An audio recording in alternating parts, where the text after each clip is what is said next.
আপনার কাছে যদি শিক্ষা থাকে, সততা থাকে, তাহলেই কিন্তু আপনি পরিশ্রম করতে পারবেন, আপনার পক্ষে পরিশ্রম করা সম্ভব। কিন্তু আপনার যদি শিক্ষাই না থাকে, যদি সততা না থাকে, তাহলে আপনি পরিশ্রম করবেন কিভাবে? কিন্তু আজকে এই দুনিয়ার জিন্দিগির ভিতরে আমরা 60-70% জিন্দিগির জন্য আমরা কতই কিছু না করতেছি, কত প্রস্তুতি, কত মেহনত।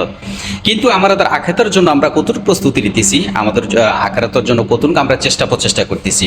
সমস্ত প্রচেষ্টা শুধু দুনিয়ার জন্য।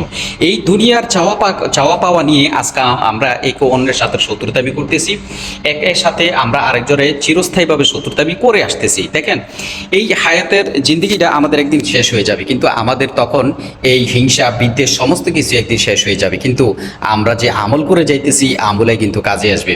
কিন্তু আমাদের জানা সত্ত্বেও অথবা অনেক অনেক সময় অজানা সত্ত্বেও অথবা আমাদের গোঁড়ামির কারণে কিন্তু অনেক সময় আমরা অনেক অন্যের প্রতি কিন্তু অনেক কারণে কিন্তু ব্লেম করে থাকি, অন্যায়ভাবে দোষারোপ করে থাকি এবং অন্যায় মানে এরকম ধরনের কিছু বিচারাদি কাজ যে আমরা অন্যের কাছে জোরপূর্বে কিন্তু চাপিয়ে দিই। এটা কিন্তু আদৌ সম্ভব নয়। তারা মনে করে যে এই পৃথিবীর একচ্ছত্র মালিক আল্লাহ পাক শুধু ওনাদেরকে বানিয়ে দিয়েছে।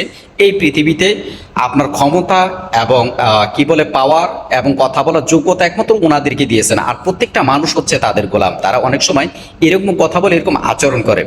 মনে রাখেন, এই পৃথিবীর যে জমিতে যেমন আমি একদিন থাকবো না, আপনিও একদিন থাকবেন না। অন্যায়ভাবে কারোর প্রতি আপনি জুলুম করেছেন, হিংসা করেছেন, বিদ্বেষ করেছেন, আল্লাহ পাকের কাছে আপনাকে পুঙ্খানুপুঙ্খানু জবাব দেওয়া লাগবে।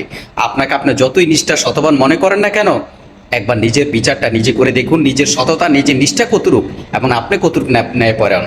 তারপর অন্যকে সবসময় কথা বলে আইসেন, ব্লেম করতে আইসেন।